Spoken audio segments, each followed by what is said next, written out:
सच्ची शक्ति आखिर होती क्या है? क्या ये सिर्फ एक सिंहासन पर बैठ जाना है या फिर कुछ और ही है? आज हम एक ऐसी प्राचीन कहानी में उतरेंगे जो इसी सवाल का जवाब देती है। ये कहानी सत्ता पाने के बारे में नहीं है, बल्कि ये समझने के बारे में है कि कौन सच में उसके लायक है। और कहानी की शुरुआत ही होती है एक जबरदस्त चुनौती से। जरा सोचिए, एक सिंहासन पर बैठने से ठीक पहले आपको एक गुड़िया को ये साबित करना पड़े कि आप उसके लायक हैं। ये सिर्फ एक कहानी नहीं है, ये तो एक परीक्षा है। तो चलिए उस सीन को जरा इमेजिन करते हैं।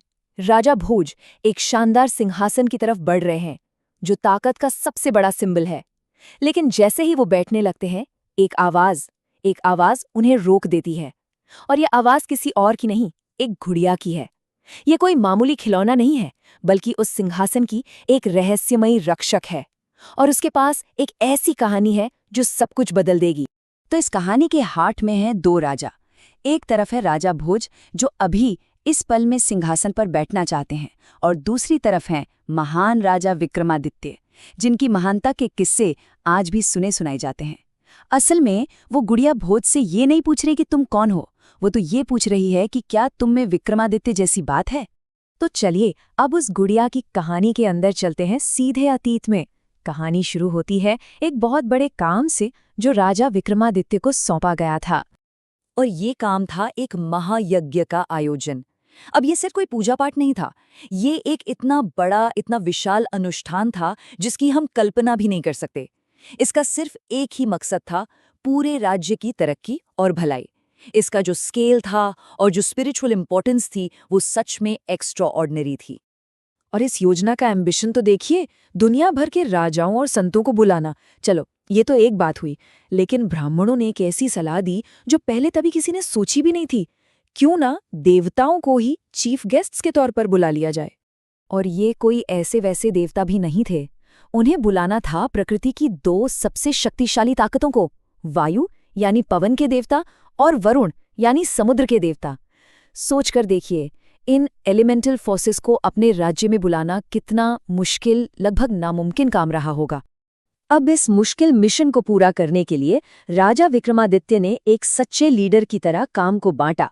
उन्होंने सबसे मुश्किल काम खुद अपने जिम्मे लिया, वायुदेव को न्योता देना और समुद्रदेव को बुलाने की जिम्मेदारी एक बहुत ही भरोसेमंद विद्वान को सौंपी। और यहाँ हम देखते हैं राजा विक्रमादित्य के डेडिकेशन का लेवल। वो सुमेरु पर्वत की चोटी पर बैठे हैं, बर्फीली तूफानी हवाओं के बीच, और ध्यान कर रहे हैं। हवा का हर एक झोंका मानो उनकी परीक्षा ले रहा था, पर वो बिल्कुल भी नहीं डिगे। ये सिर्फ एक प्रार्थना नहीं थी, ये अपनी सहन शक्ति से पवन के देवता का दिल जीतने की एक कोशिश थी। और जानते हैं क्या, उनकी तपस्या काम आई। वायुदेव प्रकट हुए, लेकिन उन्होंने न्योता स्वीकार नहीं किया, और इसकी वजह बहुत गहरी थी। उन्होंने समझाया, मैं तो इस पूरे ब्रह्मांड में हर जगह हूं। अगर मैं एक जगह पर आ गया तो बाकी दुनिया में तो जीवन ही रुक जाएगा। उनकी शक्ति जीवन देती है, पर तभी जब वो हर जगह फैली हो, किसी एक के लिए बंधी ना हो। ठीक उसी वक्त दूसरी तरफ वो विद्वान समुद्र के देवता वरुण को बुलाने के लिए एक खास अनुष्ठान कर रहा था। वो अपनी प्रार्थनाओं के जरिए उन्हें समंदर की गहराइयों से पुकार रहा था। और जब वरुण देव आए तो उनका जवाब भी लगभग वैसा ही था। उन्होंने समझाया कि उनकी शक्ति भी समुद्र की तरह ही है, विशाल और जिसे काबू नहीं किया जा सकता। अगर वो उज्जैन आए तो सारे के सारे महासागर उनके साथ चले आएंगे और पूरा शहर पानी में डूब जाएगा। तो देखिए, यहाँ एक बहुत जरूरी बात समझ में आती है।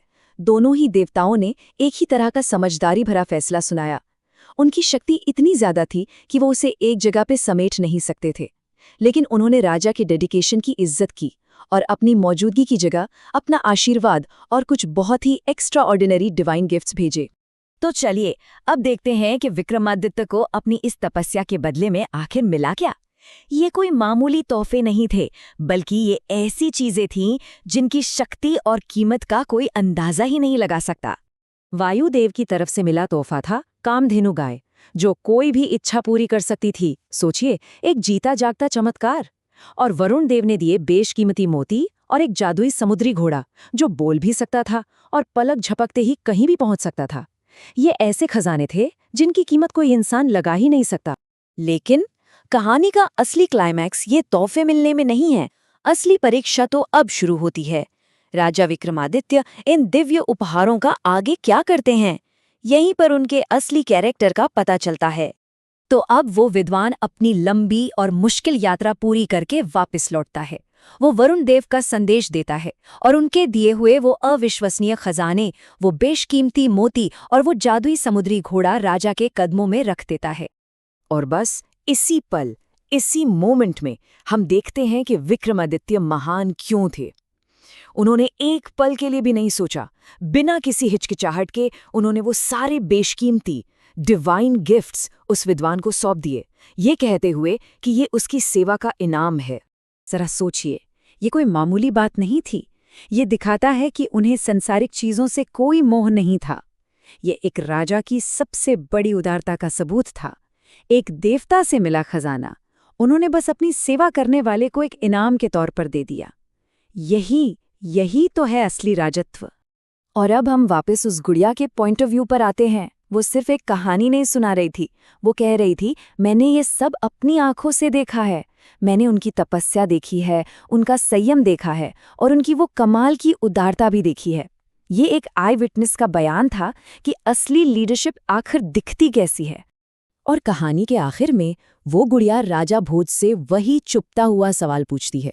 पर ये सवाल सिर्फ एक राजा के लिए नहीं है, ये हम सभी के लिए है। ये हमें सोचने पर मजबूर करता है कि आखिर काबिलियत का असली मतलब क्या है। क्योंकि अंत में किसी इंसान या शासक की असली कीमत इस बात से नहीं होती कि वो कितना कुछ जमा कर सकता है, बल्कि इस बात से होती है कि वो कितना कुछ दे सकता है।